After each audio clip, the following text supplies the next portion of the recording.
Así inicia ese noticia en profundidad. Qué placer acompañarles. Soy Tatiana Pérez y les saludo desde nuestra sede central en Caracas, en Venezuela. A partir de este momento tenemos tres temas que son noticia. Primero, como siempre, desplegados en titulares, es noticia Bolivia. Tras varias semanas de incertidumbre, por fin hay fecha para elecciones generales.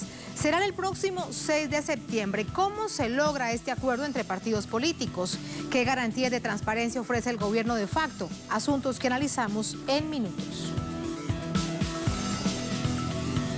En Noticia Colombia, un extenso debate y además candente del Congreso devela cómo la política exterior del gobierno de Duque está supeditada a la Casa Blanca. El telón de fondo es haber aplaudido la inclusión de Cuba en países que no luchan contra el terrorismo por mantener protocolos internacionales sobre diálogos con el Ejército de Liberación Nacional en territorio cubano. Hechos que analizamos aquí en Noticia. En Noticia Estados Unidos, octavo día de protestas en todos los estados de esta nación, con más muestras de rabia en las calles. Las declaraciones de Donald Trump suman a esta indignación, en especial las que amenazan con sacar a militares de sus cuarteles a las calles. ¿Qué ley de hace 2 siglos pretende desempolvar el presidente de la nación para hacer esto? Vamos a hacer un poco de historia y analizarlo en Noticia que así comienza.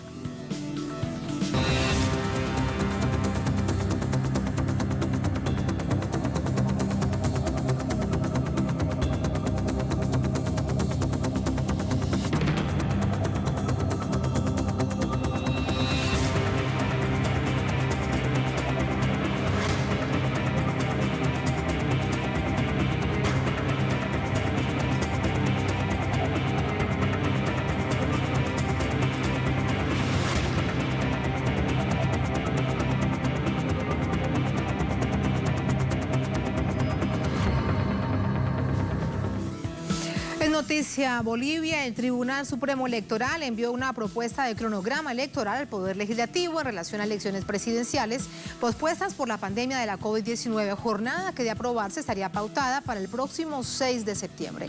Detalles a continuación. Autoridades del gobierno de facto que opera en Bolivia desde el pasado mes de noviembre, producto del golpe de Estado ejecutado en contra del expresidente Evo Morales, consensuaron una propuesta electoral con la mayor parte de los sectores políticos del país, a excepción de grupos extremistas liderados por el dirigente golpista Luis Fernando Camacho, quien rechazó la convocatoria al proceso comicial.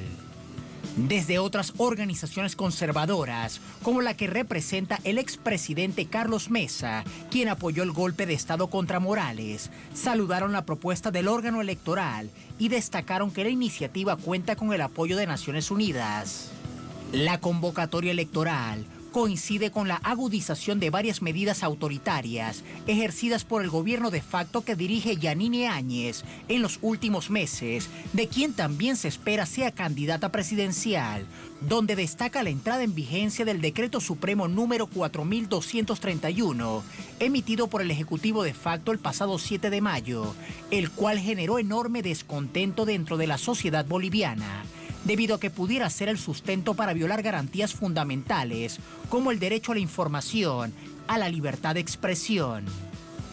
La radicalización en la dirigencia del gobierno de facto también quedó expuesta con las declaraciones del ahora exministro de Minería, quien aseguró que su fenotipo le impide cualquier cercanía con el MAS, dejando en evidencia su percepción racista sobre la organización política más grande del país. Ahora, con respecto a mi vinculación con el MAS, creo que no tengo ni los requisitos, porque para ser masista hay algunas especificaciones, inclusive de identidad. Tengo ojos verdes, un poco crespo, eso no me permite, soy blanco, no quiero discriminar, pero creo que esas mis condiciones no hacen que yo sea compatible con el resto de las personas del movimiento al socialismo. La sociedad boliviana se encuentra inmersa en un clima de caos social e institucional a raíz de la crisis política desencadenada por el golpe de Estado que depuso a Evo Morales y a Álvaro García Linera de la presidencia y vicepresidencia del Ejecutivo Nacional el pasado 11 de noviembre, además de la destitución, persecución e inhabilitación de decenas de dirigentes del MAS, formación que gobernó ininterrumpidamente entre 2006 y 2019 y sigue siendo la principal fuerza política del país. De acuerdo al sondeo más reciente, publicado por la agencia francesa AFP, el pasado mes de marzo, el candidato Luis Arce contaba con 33,3% de las preferencias electorales, muy por encima de Carlos Mesa y Yanine Áñez, quienes contabilizaron 18,3 y 16,9 puntos respectivamente. Allí los hechos y el contexto, una pausa brevísima, ya venimos con más. Estamos en la noticia de Telesur.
Como a las 5 de la mañana escuché los primeros disparos.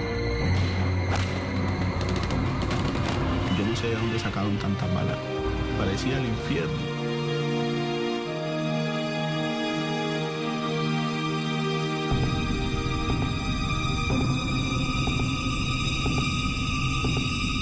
La gente de Bojayá quiere que el mundo conozca lo que ha pasado.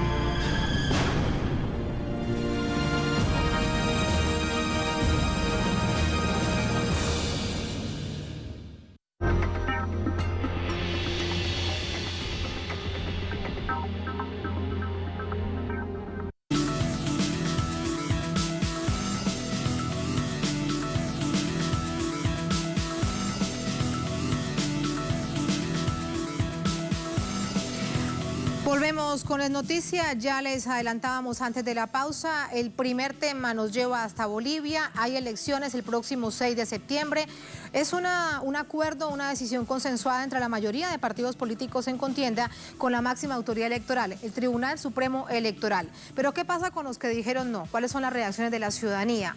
¿Habrán garantías en medio de esta situación? Recordemos que hay un gobierno de facto desde hace varios meses, el pasado 10 de noviembre hubo golpe de Estado en contra del presidente Evo Morales. De esto conversamos con Freddy Morales, nuestro corresponsal desde La Paz, vía telefónica. Freddy, buenas noches, adelante. Hola Tatiana, buenas noches.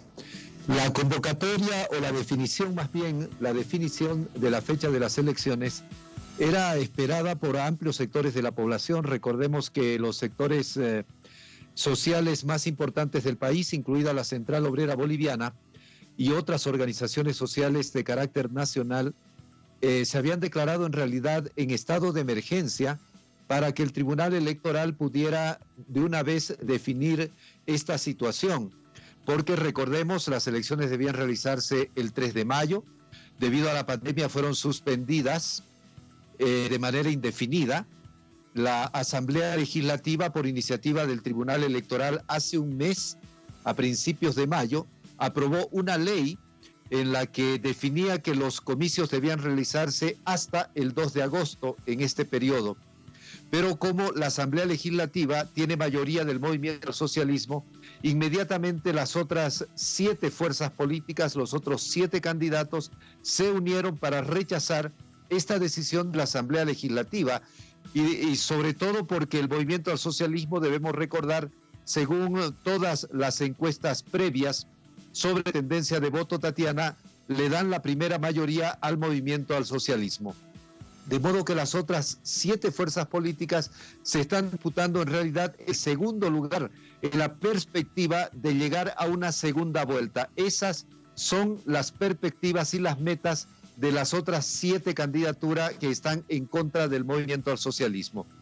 Entonces fue rechazado sobre todo por el gobierno de facto esta ley aprobada por la Asamblea Legislativa que fijaba el 2 de agosto como fecha máxima para la realización de los comicios. Incluso el gobierno de facto ha planteado 3 demandas ante el Tribunal Constitucional demandando la inconstitucionalidad de la ley, esta que definía hasta el 2 de agosto la convocatoria a o la realización mejor de las elecciones nacionales. Este pleito planteado por el oficialismo o por el gobierno de facto prácticamente ya queda fuera de juego con la decisión que han tomado por acuerdo la mayoría de los candidatos a la presidencia, incluida la aceptación del gobierno de facto. Recordemos que el gran argumento del gobierno de facto para que no se realizan elecciones era precisamente la pandemia y ante el acuerdo que se ha producido entre las principales fuerzas políticas del país, el gobierno de facto ha dicho que va a acatar esa decisión del Tribunal Electoral. No ha mencionado el acuerdo político, pero sí la decisión del Tribunal Electoral. De modo que las cartas están echadas, Tatiana.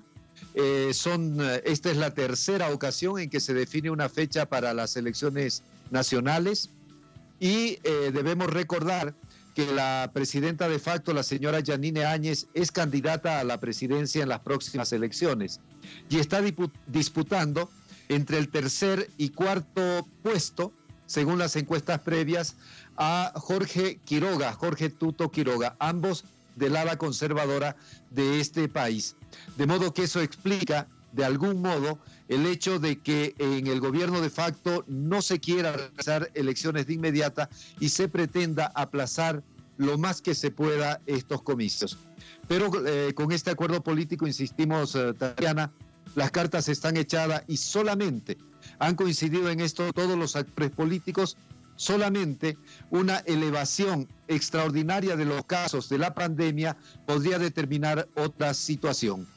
El proyecto de ley ya fue enviado a la Asamblea Legislativa por el Tribunal Supremo Electoral, de modo que ya los plazos ya están corriendo, el ambiente electoral también ya se siente de otro modo en este país, dado este acuerdo político en el que ha participado por lo menos 6 de los 8 candidatos a la presidencia que están en carrera. Tatiana. Y algo además para destacar, Freddy, también para tomar el pulso de la situación, las garantías electorales en tiempos de golpismo. ¿Qué se ha dicho con respecto a ello? Recordemos que meses atrás se registraba una situación muy compleja para los candidatos del MAS, por ejemplo.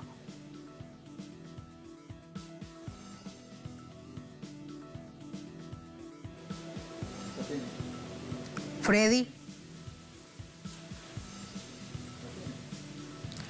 Hemos perdido a nuestro corresponsal en La Paz, Freddy Morales. Vamos a dejar la pregunta planteada. Vendrán más momentos para conversar con Freddy y con los analistas acerca de estas garantías electorales necesarias en medio de un golpe de Estado, un gobierno de facto que está en este momento avanzando con cantidad de denuncias, por ejemplo, de corrupción, del mal manejo de la pandemia en Santa Cruz, en Beni. Es un escenario muy complejo que seguiremos analizando. Así nos vamos a ir entonces a otra pausa en esta emisión de Es Noticia. Al volver, Es Noticia Colombia.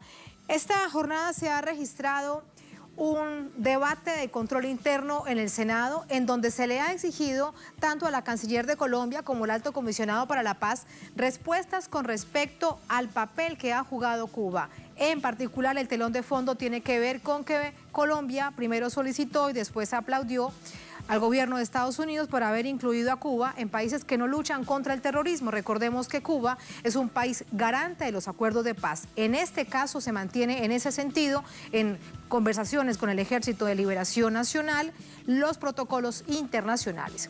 Así está entonces el tema planteado, con el análisis al volver en Es Noticia.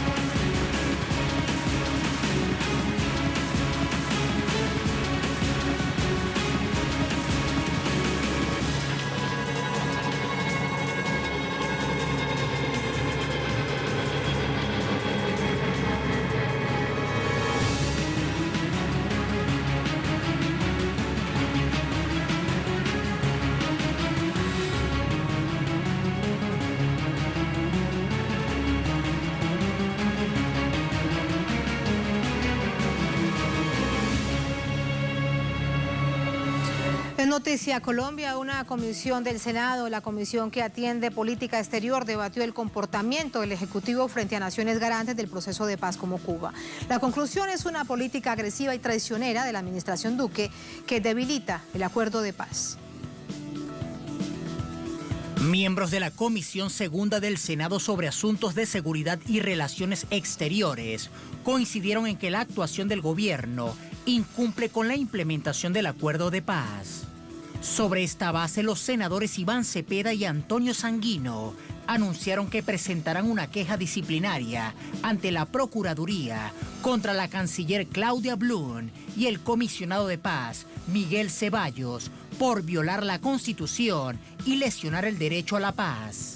Durante el debate de control político al que fueron citados Blum y Ceballos, se hizo recuento de las múltiples acciones diplomáticas y humanitarias que en los últimos 40 años han llegado por cuenta de Cuba en favor de la paz. La respuesta del gobierno de Iván Duque, en cambio, ha sido plegarse a las políticas agresivas de Estados Unidos contra la isla y otros países de la región. Entre ella, el voto positivo a la inclusión de Cuba en la lista de países patrocinadores del terrorismo. La política exterior del gobierno actual ha estado dirigida a promover peligrosas iniciativas que nos acercan a un conflicto armado internacional, que buscan socavar el proceso de paz en Colombia y que han propiciado sin lugar a dudas la inclusión de uno de los países, sino el país que más ha contribuido a que lleguemos a una solución incruenta del conflicto armado en Colombia. A cambio de salir de la lista administrada por Estados Unidos, Duque pide a Cuba la extradición de los miembros de la delegación del Ejército de Liberación Nacional que permanecen en la isla tras la ruptura del diálogo. Cuba no ha incumplido con su papel como garante de paz. En tanto, el pacto firmado entre las partes contempla el retorno de la delegación del ELN a Colombia bajo un protocolo de seguridad que no ha sido garantizado por el gobierno colombiano. Aunque anteriormente el comisionado Ceballos había confirmado el espaldarazo de Estados Unidos, ahora niega tal negociación. Quien más irrespeta a Cuba es el ELN. El ELN tenía unas condiciones para estar ahí y el ELN está violando los protocolos que tanto alega defender él mismo, y está violando la buena voluntad de un país al que por supuesto que le agradecemos su buena voluntad de paz, y es que nadie ha dicho que eso es distinto. El senador Cepeda criticó que en el marco de una política sometida al ala radical de la Casa Blanca se haya ignorado la nota que dejara ver un exfuncionario estadounidense el pasado año sobre 5.000 tropas para Colombia, una acción que estaría confirmándose con la misión del Cono Sur que llega este mes al país sin consentimiento del Senado. La senadora Aida Bella también denunció la postura de sumisión ante el gobierno de Estados Unidos. Antes los únicos dos países que votaban el bloqueo para Cuba eran Estados Unidos e Israel, y ahora encontraron dos aliados maravillosos: el señor Bolsonaro, que está destruyendo al Brasil, y el señor Duque, que nos gobierna aquí. En su intervención, el congresista Antonio Sanguino recriminó que en cabeza del actual comisionado de paz no han ocurrido ni la negociación política ni la implementación del acuerdo de paz. Lo que estamos presenciando es un escenario de incumplimiento de los acuerdos, un incremento de la violencia en 9 regiones del país, un aumento del asesinato de líderes sociales y excombatientes que casi llegan a 200 exguerrilleros de las FARC y, por supuesto, como lo dice muy bien el informe de la Fundación Ideas para la Paz, una reactivación del conflicto armado. El Senado denuncia la postura desnaturalizada del alto comisionado. Grave es el tratamiento que se le ha dado a Cuba como país garante del proceso de paz con FARC, del proceso de diálogos con el ELN y de otras múltiples acciones que se ha hecho por la paz en Colombia. Ahí están los hechos registrados durante esta jornada. Vamos de inmediato con el análisis. Nos acompaña Daniel García Peña Jaramillo, ex comisionado de paz, profesor universitario, historiador, periodista político. Nos acompaña desde Bogotá. Profesor García Peña, ¿cómo le va? Muy buenas noches. Buenas noches, Tatiana. Me encuentro muy bien. ¿Ustedes cómo están por allá? Muy bien, muchísimas gracias.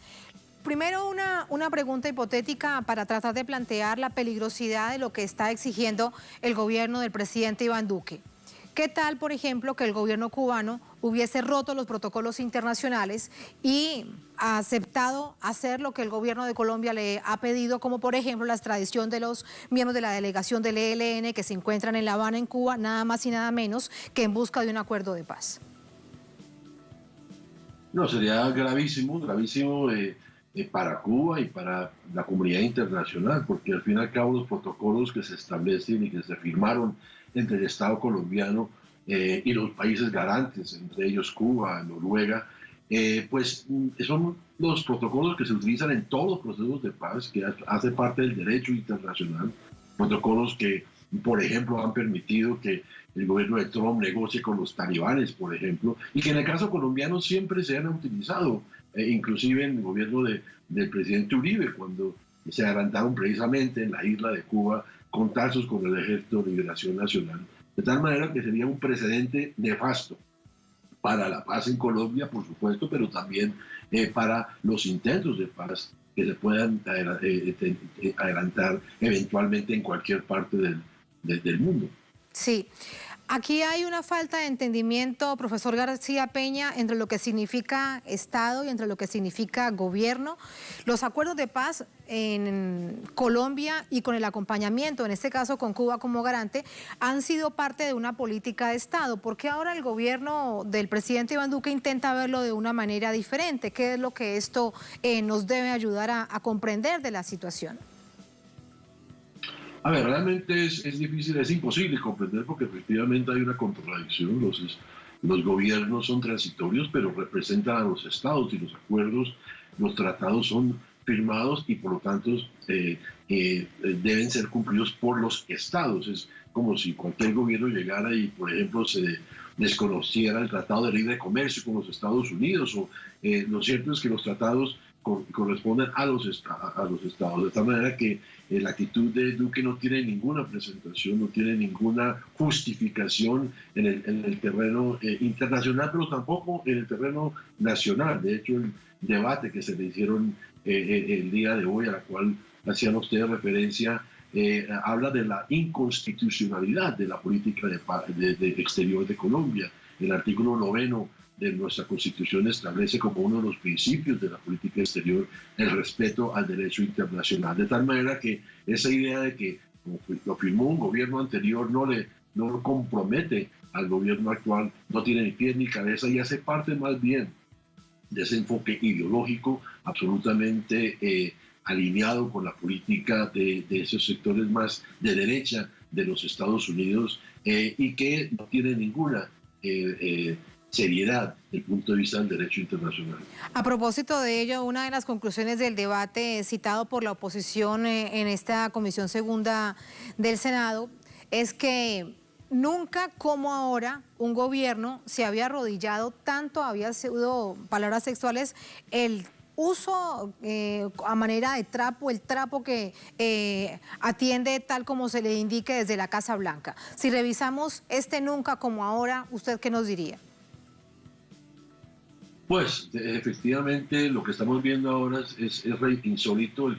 El caso más reciente que llevó precisamente a este debate contra el Alto Comisionado para la Paz, que tiene una función establecida para buscar la paz, que fue quien dio la noticia de la decisión por parte del Departamento de Estado de incluir a Cuba en esta lista de países que no colaboran plenamente con la lucha contra el terrorismo, que es insólito que el Alto Comisionado por la Paz de Colombia fuera el que esté dando la noticia y además jactándose como si fuera un triunfo efectivamente de la política de Duque. Lo que uno ve ahí es no solamente una posición arrodillada, sino el gobierno colombiano hizo lobby ante el Congreso, ante el gobierno del señor Trump para que Cuba fuera incluida por la razón de la presencia de la delegación del ELN en Cuba, de tal manera que aquí estamos ante niveles no solamente de arrodillamiento. Colombia siempre ha estado muy cercano a los Estados Unidos. Colombia fue el único país, por ejemplo, que mandó tropas a la guerra en Corea en la época de la Guerra Fría. Colombia fue el que lideró a comienzos de los 60 la expulsión de Cuba de la OEA. No fue Estados Unidos, fue Colombia. Colombia fue el único país de América Latina que apoyó en la guerra de las Malvinas a Gran Bretaña al lado de los Estados Unidos contra Argentina. Es decir, la lista es larga de cómo Colombia ha jugado un papel siempre muy de la mano y arrodillado a los Estados Unidos. Pero lo que estamos viendo en este momento es aún más preocupante, porque no es solamente estar arrodillados ante la política norteamericana, sino ante un sector del Partido Republicano, del senador Marco Rubio de la Florida, de los sectores más recalcitrantes y más de derecha dentro de la administración Trump. Y eso hace en esta situación, aún yo como colombiano lo digo, me da vergüenza que nuestro país actúe en nombre de los colombianos de esta manera. Profesor García Peña, usted habla, cuando nos recuerda a Marco Rubio y la extrema derecha que se encuentra particularmente en esta región, en el sur de la Florida, de elecciones presidenciales. ¿Cree usted que ese es también parte del apoyo que le está dando Colombia, particularmente al presidente Trump, en esta búsqueda ahora bastante compleja, si se quiere, por el escenario interno de Estados Unidos de reelección a la presidencia? Sin duda, no me cabe ninguna duda de que el tema de la reelección es lo único que le importa al señor Trump. Él está obsesionado con esa reelección, una reelección que se ve cada vez más embolatada, más en dificultades, pues ya con el tema de la pandemia y el desastroso manejo que le ha dado a la pandemia, la situación económica tan compleja que tiene el país, niveles de desempleo que no se habían visto desde la Gran Depresión, y a eso se suma lo que estamos viendo en estos últimos días de manifestaciones, de mitines, de violencia, y es así, ese deterioro absoluto donde las calles de los Estados Unidos, ver tanques en las calles de Washington o de Los Ángeles, pues no son exactamente señales de que Estados Unidos va bien, y todo esto obviamente va en desmedro de las posibilidades de reelección del señor Trump. Si uno analiza las encuestas, hoy está en algunas de ellas casi 10 puntos por detrás del señor Biden, de tal manera que es un Trump desesperado, mucho más peligroso. Efectivamente, el estado de la Florida es clave. Si no gana en la Florida, no tiene ninguna opción de la reelección. Y en la Florida, pues este sector de los cubanos en el exilio, de también venezolanos en el exilio, y también colombianos que están allá no entrando en el exilio, pero que hay una predominio del uribismo entre los colombianos en la Florida. Todo eso hace que el tema de Venezuela y el tema de Cuba pues entren en el escenario de la política interna, y por lo tanto realmente no quiero ser apocalíptico ni tampoco excesivamente paranoico, pero lo cierto es que es una situación muy delicada en la cual un presidente tan loco, tan impredecible como el señor Trump, buscando de alguna manera u otra ganar la reelección, pues cualquier cosa puede suceder, y por lo tanto estos asuntos que estamos viendo en estos días, en estos tiempos recientes en relación con Venezuela y con la misma Colombia, pues pueden efectivamente llevar a situaciones mucho más críticas.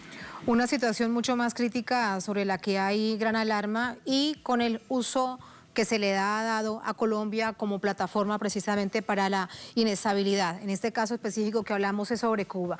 ¿Por qué cuesta tanto trabajo entender, se lo pregunto además también en términos históricos, usted que ha sido comisionado de paz, que Cuba, que hay otra nación de nuestro continente que anhela la paz para Colombia, la paz que anhelamos millones de colombianos, y que trabaja para ello porque entiende que la paz de Colombia es la paz de un continente? Si eso resulta tan sencillo de entender. Sí, no, y efectivamente yo diría que no hay ningún país en el mundo que ha apoyado más los procesos de paz en Colombia durante más tiempo que el caso de Cuba. En los años 70, el gobierno de López Miquelsen, por ejemplo, cuando había una situación crítica del ELN, precisamente Cuba, ante la solicitud del gobierno colombiano, aceptó que los dos jefes del ELN pudieran irse a la isla de Cuba. En los años 80, cuando un grupo guerrillero terrorista, capturó y secuestró al hermano del presidente Belisario Betancur. De nuevo fue Cuba, sirvió como intermediaria para lograr la liberación del hermano de Betancur. En los años del Caguán, Cuba fue uno de los países amigos del proceso. El gobierno de Uribe, como ahora lo mencionaba, Cuba prestó su territorio para encuentros entre el gobierno de Uribe y el ELN, y obviamente en el caso del gobierno de Santos fue sede en La Habana de las negociaciones. Duraron casi 4 años en Cuba las FARC y el gobierno para llegar al acuerdo, y ahora pues el tema del ELN que hemos mencionado. De tal manera que la trayectoria de Cuba como protagonista y amigo de Colombia y de la paz de Colombia va de tiempo atrás, y que ha pasado por diferentes gobiernos. Menciono porque eran gobiernos liberales, conservadores, el gobierno de Uribe, es decir, todos los gobiernos colombianos, cuando necesitan ayuda, cuando se requiere acompañamiento, Cuba siempre ha estado ahí. Por eso, repito, como colombiano me da vergüenza, me da dolor.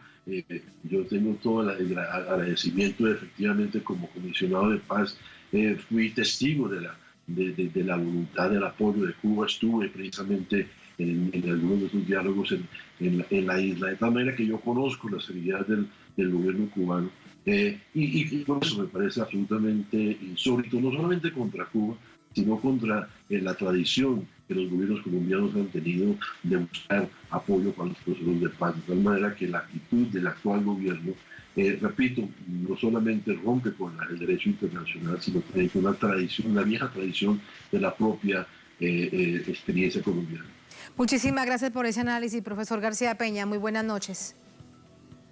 Muchas gracias a ustedes, siempre aquí estamos a la orden. Muchísimas gracias. Así nos vamos a la última pausa en esta emisión de Es Noticia. Al volver en Noticia Estados Unidos, 8º día de protestas en todos los estados del país, con más muestras de rabia en las calles. Las declaraciones del presidente Trump suman a la indignación, en especial las que amenaza con sacar a los militares de sus cuarteles. ¿Será que no es suficiente con la brutalidad policial? Un asunto que analizamos al volver en Es Noticia.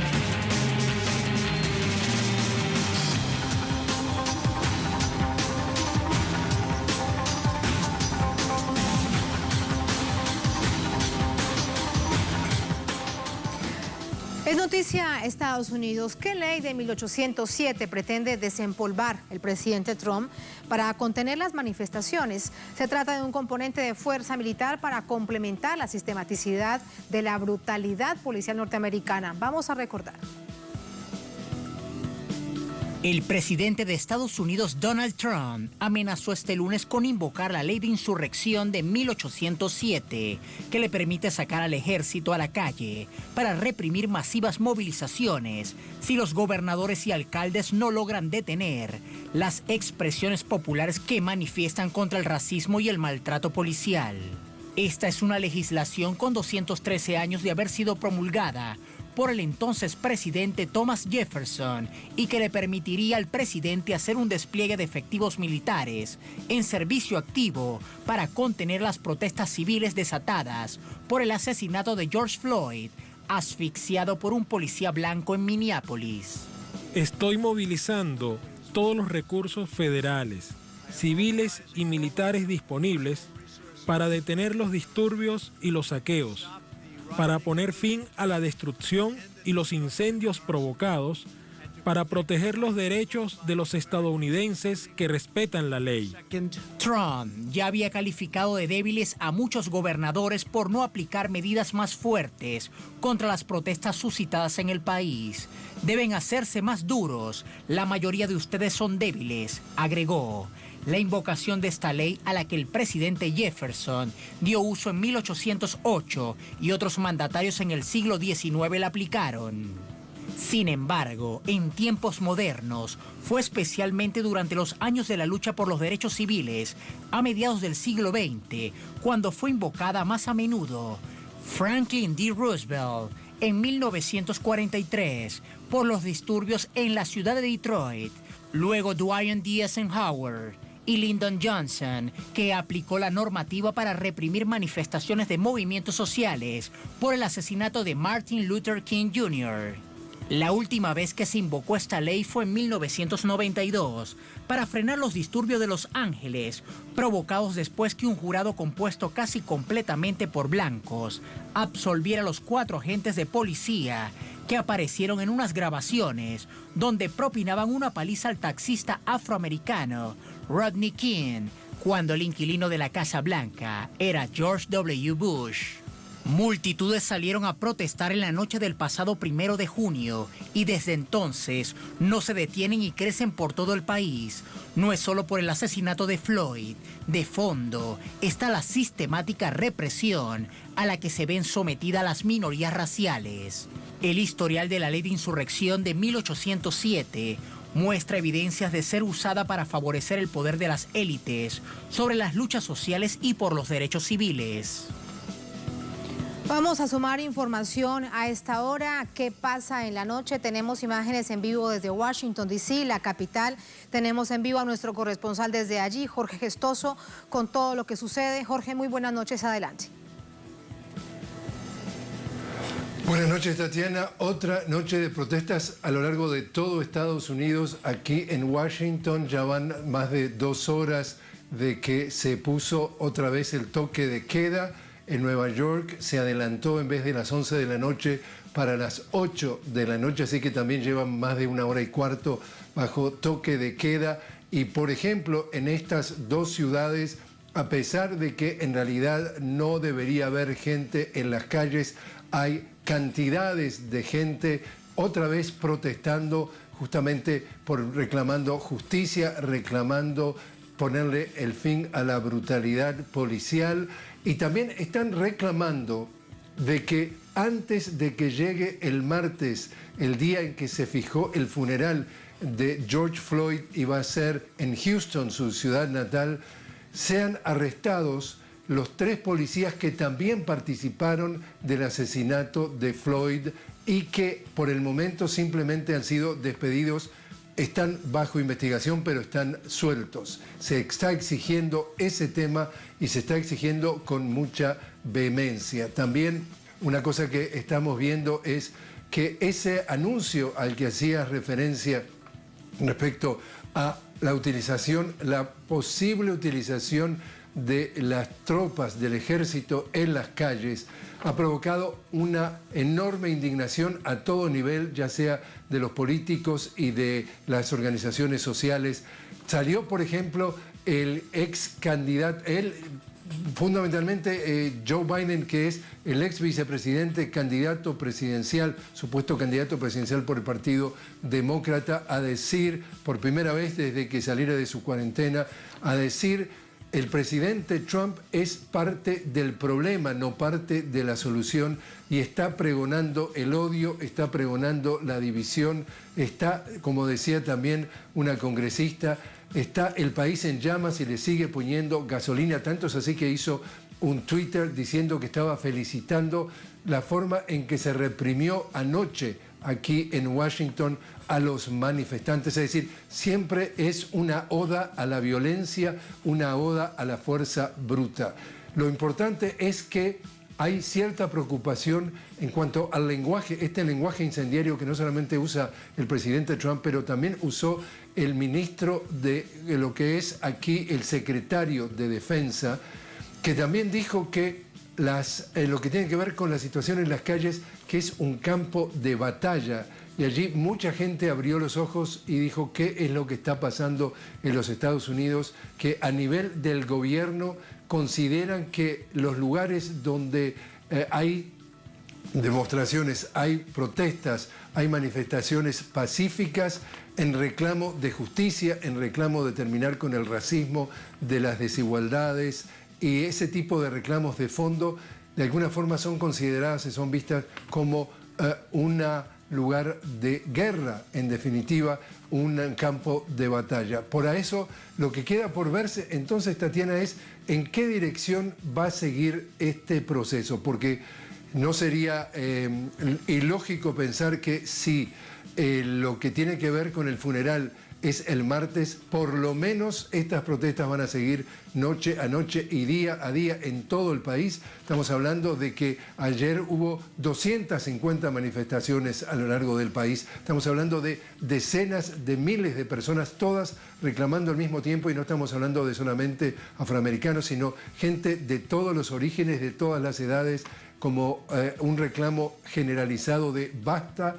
Ya hay un grupo de senadores que están dentro del Congreso que están empezando a elaborar una reforma policial, algo que también se está pidiendo, pero lo que está por verse es si esto sigue, en qué dirección sigue, y si empieza a haber choques y violencia, en qué podría derivar, y si esto está llevando a algún tipo de cambio o está llevando definitivamente a la caída libre del presidente Trump y sus aspiraciones que no paran a diario de lo que tiene que ver con su reelección. Pero en definitiva, Estados Unidos hoy otra vez está en la calle reclamando justicia, fin del racismo, fin de las inequidades y fin también de lo que es percibido como opresión por parte del gobierno que quiere solucionar todo mediante la fuerza bruta. Todo a través de la fuerza. De hecho, lo que nos preguntábamos en titulares y parte del discurso que nos estás entregando para entender la molestia y la indignación en las calles, Jorge, es que tal nivel de brutalidad de la policía, como lo hemos visto, ¿para qué se necesitan más militares en las calles? Es un asunto que vamos a analizar además con el contexto histórico. Jorge, gracias como siempre. Muy buenas noches. Gracias a ti. Buenas noches. Vamos a entrar con el análisis. Para ello nos acompaña Fred Mills. Él es profesor de filosofía, es analista político, es profesor de Bowie State University y nos acompaña precisamente desde Estados Unidos, en Maryland. Profesor, muy buenas noches. ¿Cómo está? Buenas noches. Aquí pendiente de la situación. Muy complicada. Quiero comenzar esta conversación con usted haciendo historia. Dice el presidente Trump que podría desempolvar una norma, una ley de 1807 para llamar a los militares a las calles. ¿Qué debemos recordar de esta historia y en los momentos en los que otros gobiernos, otros presidentes la han invocado? Si es una situación que se parece a lo que se está viviendo ahora. Sí, esta ley estaba aprobado por el Congreso en 1807.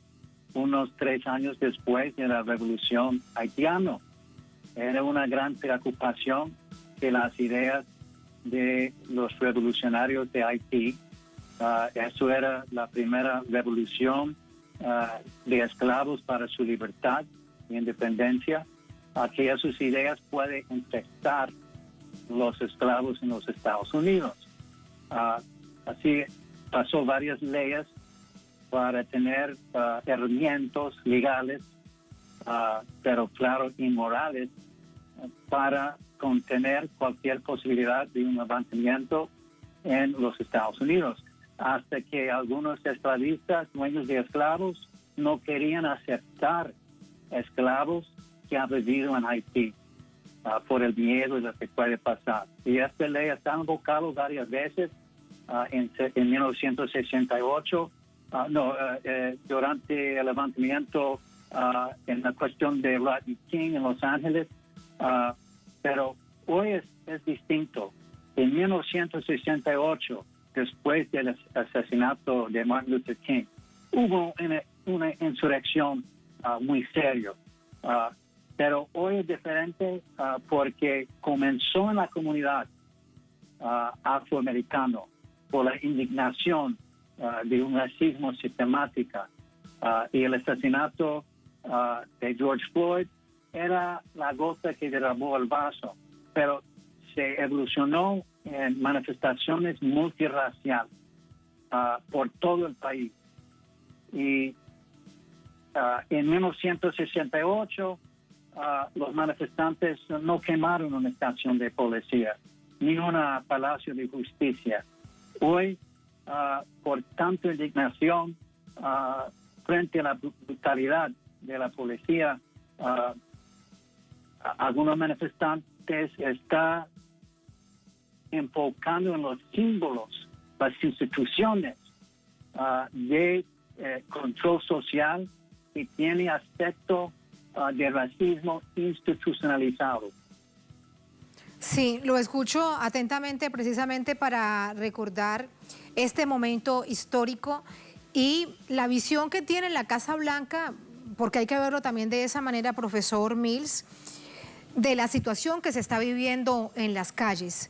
Decía, por ejemplo, el alcalde de Nueva York, no necesitamos que se invoque esta llamada ley marcial, como le dicen algunos, sacar los militares a las calles, porque ya hay más de 30.000 policías. Sin embargo, esa es la visión que se tiene entonces desde la Casa Blanca, que todos aquellos que están en las calles deben vivir, ser parte de la represión, y no basta solamente con la policía, Fred. Sí, ahora yo creo que el Estado está en una crisis de legitimidad y tiene dos opciones: más coerción y violencia y represión, o ceder a las demandas, el clamor para la justicia y comenzar un proceso de reforma y más allá de transformación de las instituciones que son sistemáticamente discriminatorios, racistas. Y lo que parece es que la administración de Trump está optando para más coerción en vez de comprensión. Y eso es muy peligroso porque en el otro lado los manifestantes han perdido su temor. Este clamor para la justicia no se puede reprimir tan fácilmente. Y en este momento el Partido Democrático es ausente. Algunas voces del sector progresista del partido sí está tomando posiciones positivas, pero el partido en sí era parte del problema, porque este partido han apoyado el Estado policial, la militarización de la policía, y ahora está frente a una situación que no se puede dominar este partido. Sin duda, profesor, el Partido Demócrata ha sido parte de la historia de la represión, de la historia del racismo, de todo esto que hoy sale en esa rabia contenida y que hemos visto en las calles. Ahora déjeme preguntarle algo, más allá de los partidos formales, políticos, los demócratas, algunas alas que han intentado independizarse, ¿en las calles se mantiene la espontaneidad en estas movilizaciones, en esta protesta nacional, o comienza a verse cierta organización también de carácter político? Sí, yo creo que ya está comenzando la convergencia de organizaciones progresistas, de izquierda, que quieren defender la vida, humanista.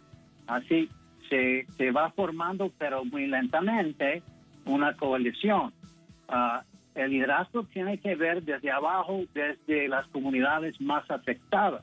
Así, la meta es acompañar el liderazgo de la comunidad afroamericana, apoyar la lucha, ser aliado, toda la gente, porque eso es una cuestión de defender la vida humana, de abogar para un orden más justo.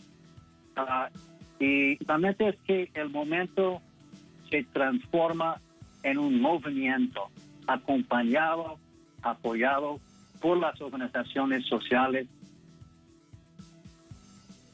Sí, gracias, profesor Mills, por ese análisis. Veremos en adelante lo que sucede y, de hecho, cuánto tiempo tendrán además este músculo en términos de la movilización social en adelante. Muchas gracias y buenas noches. Gracias. Muchas gracias a usted. Gracias a ustedes por habernos acompañado. Ponemos punto final a esta emisión de Noticia durante esta jornada. Otro hecho fue noticia, muy pendientes de lo que sucede en Brasil. Con eso los dejamos. Hasta mañana.